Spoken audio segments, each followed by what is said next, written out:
And with that, we'll bring in a man who has multiple degrees from MIT, including a PhD in biological engineering. He is also running for Senate in 2020. Welcome, Dr. Shiva. So nice to have you on the show today.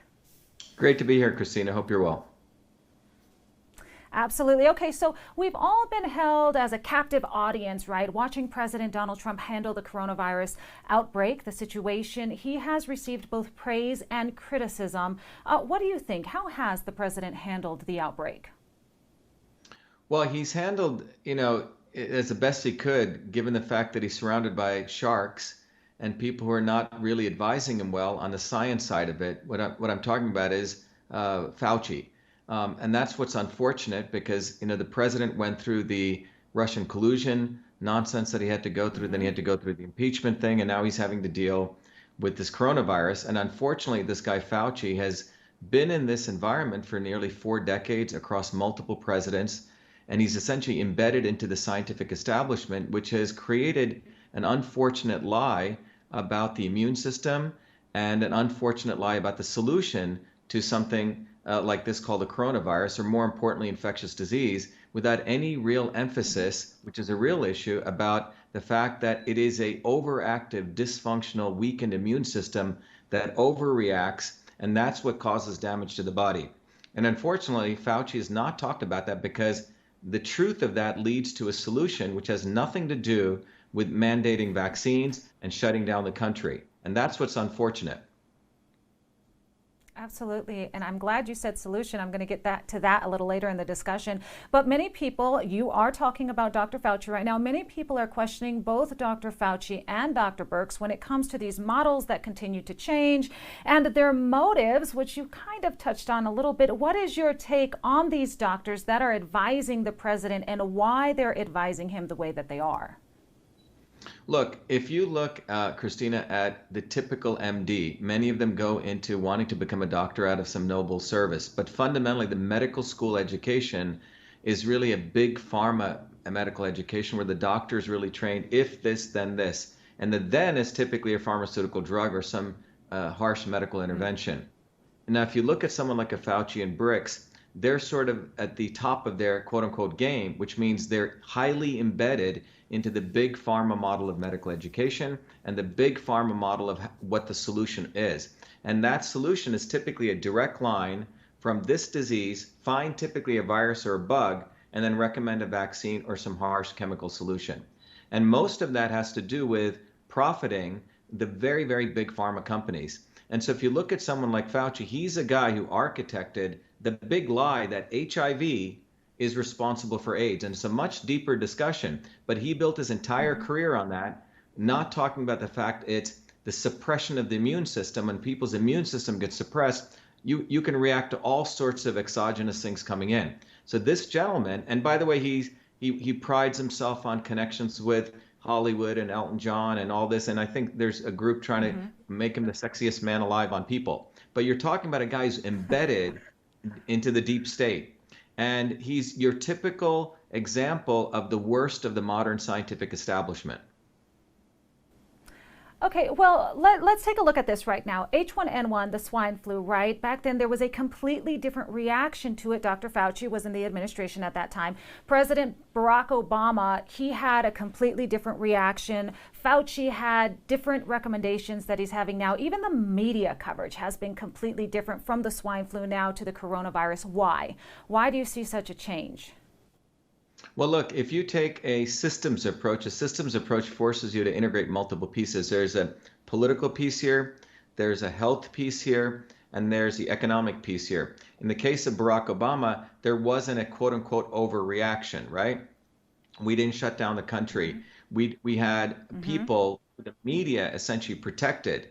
Here's a gentleman, Obama I'm talking about, who did not allow the big banks to fail when they should have failed. He used quantitative easing to essentially bail them out. And since 2008 and 9, this country's been essentially on a crack model of running the economy, where we print money, and that's what the country has gotten used to. And because of Obama, we decidedly destroyed our economic base by outsourcing a tremendous amount of manufacturing to China. We destroyed our innovation base by allowing China to steal. So when Trump comes into office, he's dealing essentially with a catastrophic situation. And I think Trump knew that what was going on with the Fed and with quantitative easing was going to destroy the economy of this country. So at best, what he was trying to do was save the economy by bringing back manufacturing, by protecting the intellectual property drainage in this country. However, when you have the level of things that he had to go through, I think the deep state's really effect was to hit him with this coronavirus. And what's the end goal? Well, as you just rightfully said, when Obama was running, you had nearly, I think, 60,000 deaths, right, with H1N1. Here you have close to maybe 10,000 deaths. And we don't even know what the numerator and the denominator are here because they're blanketly assigning COVID-19 to people who may not even have it. And we're seeing a concomitant, number of, there's drop in pneumonia. So where's those drops? The people are getting the flu or in the flu season. So you have totally cooking of the books, and I can go more into detail on that. You have the cooking of the books. You have a political motive of the fact that the establishment elite did not want a guy like Donald Trump ever getting elected, and so he did get elected. So they've been reeling from that, and I don't think they want him to get a second term, nor do they want a guy like me to win in Massachusetts. But given that, Exactly. What you're looking at is a strategic move to essentially destroy the economy as using it as a vehicle to impose not only vaccine mandates, which we could talk about, but also as an opportunity to suppress dissent and destroy freedom as a way to curtail what a guy like Donald Trump can do, what people in America can do. And this has essentially been the modus operandi of people like Fauci for many, many years. But for him, this is a huge opportunity. And this ain't his first rodeo. This is his second rodeo if you go back looking at the HIV, AIDS, fake causality. You know what? You just brought up something about the death count, and I wanted to touch on that with you. We are hearing reports from doctors who are saying they are being instructed to count deaths as coronavirus deaths, even if the person died from a different condition, but at some point in time had contact with somebody who had coronavirus. Dr. Birx just came out and said they're classifying everybody with the virus as a death instead of dying from the virus as a death. Why do you think that they are classifying this way? Why do you think there's an exaggeration in the numbers here, if you think there's an exaggeration in the death count numbers? Look, what I do know is this, that the WHO, in conjunction with the CDC, is the one that decides what are called codes, diagnosis codes. Most people don't know, when you go into a doctor's office, a doctor looks at you, and in their IT systems, they have to say, okay, Christina has this or this. That is called a diagnosis code. That code, Christina, comes from the WHO. So for coronavirus, as I understand, they created two codes. One code was you explicitly, had a test and you had COVID-19. The other one was completely nebulous. Well, it sort of smells like that. Maybe he's got some chest pains, something so broad, but it was still under the COVID. The doctors in the United States received a letter from the CDC, as I have found out, that went to hospital administrators encouraging them to blur both of those codes. So if someone comes in, they have a pre-existing condition, someone with a chest pain, COVID-19, okay? And in fact, when someone dies, they do the test. Sometimes the test doesn't come back for 14 days. They're still putting COVID-19 on them. So they're increasing the numerator. And then as far as the denominator goes, we don't even know how many people actually have been infected because this is, again, a flu-type virus. So the denominator could be massive. So you have cooking of the books for two reasons. Hospital administrators get money for the COVID-19 diagnosis, plus they also get kickbacks through what are called GPOs and PBMs for the ventilators. So there's a total collusion going on, and it's not at all about people's lives. So those critically ill patients, immediately they put them on ventilators. And as I've shared in one of my videos, the ventilators actually can burst and further damage the lungs because the real issue here is the lungs are being filled with fluid. And the fluid is occurring because of the overreactive immune system, which can really be addressed by IV vitamin C, high dosage. And that is not in the discourse. In fact, 80 to 90% of the people go on ventilators are dying. So this is essentially a death sentence that they're putting people on. Wow, that is so interesting. Well, President Donald Trump said that the cure cannot be worse than the problem, and yet here we are. We continue to be on lockdown status. Do you think the economy should have been closed in the first place? And is this the new status quo anytime we see a new virus? It's a great question. In my letter to the president, which I sent on March 23rd, I said, look, we live in the era of personalized and precision medicine, which is an expertise of mine, which I get invited all over the world to talk about. What that means is one size does not fit all. You don't lock down everyone. That's what Fauci's model is. It's a medieval model of medicine. Mm-hmm. And so what we fundamentally have is the approach that we should be taking is taking the people who are truly immunocompromised, truly have COVID-19, fine, they should be isolated, boosted up with immunosupporting things like vitamin A, D, and C. Those of us who are well, we should be back to work. We should be running this economy. Okay, if you want to take something to support your immune system, do that, which should be the vitamin A, the D, etc. One of the two most disastrous things here are we're socially distancing people and hiding them.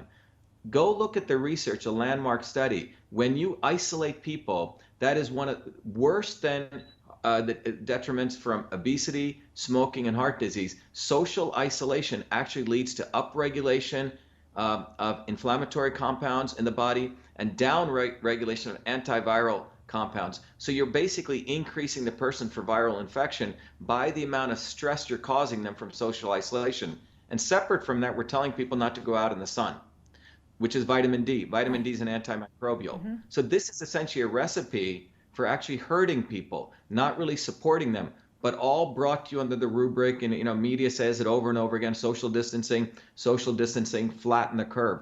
And this is sort of the nonsensical science that Fauci is expounding, and it's what needs to be exposed, and really what we really need to talk about if we truly care about public health is building up people's immune system. But that's not what Fauci and company are concerned about. Their model is big ag, which dirty air, dirty water, dirty food. They want people to consume not food that's healthy for them. And then the solution is vaccine mandates. Think about what's going to happen a year from now.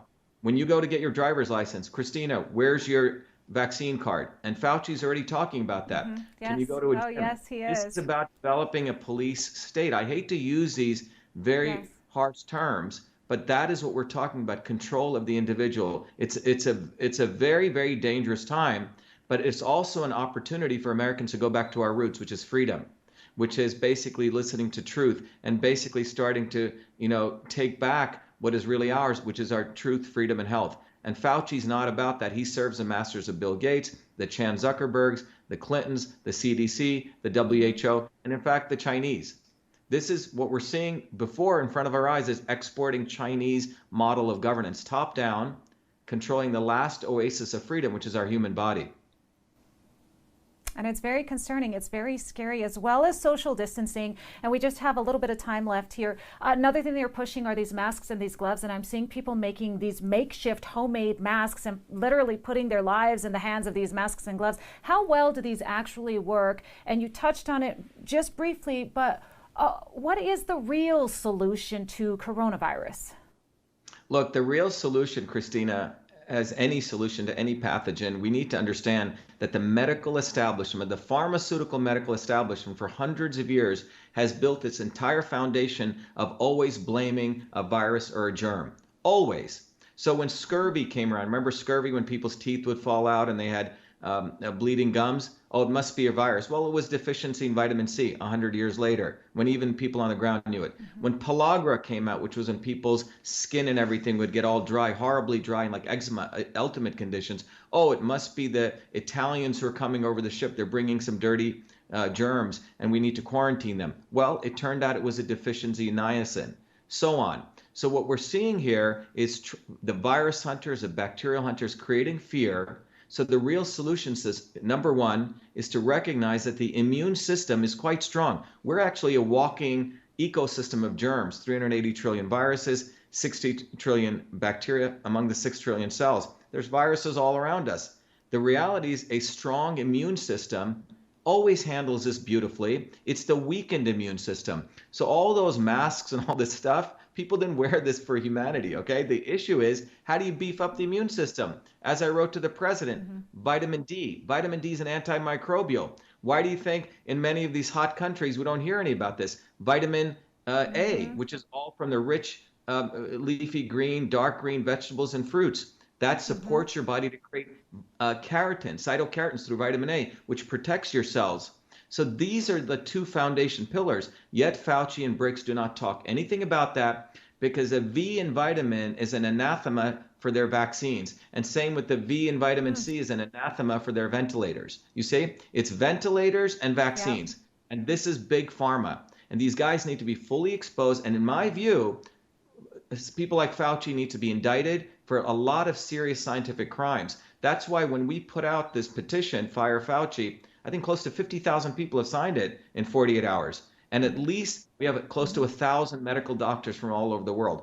Everyday people get this. In fact, the unfortunate handcuffed medical professionals get this. This is an opportunity, a huge opportunity, Christina. The real solution is for us to rethink how much governance and how much over-respect we give to MDs who unfortunately know nothing about the immune system. They don't study that in medical college or medical school. Excellent points there, Dr. Shiva. Thank you so much for joining us here on America's Daily Report and sharing your insight. We appreciate you.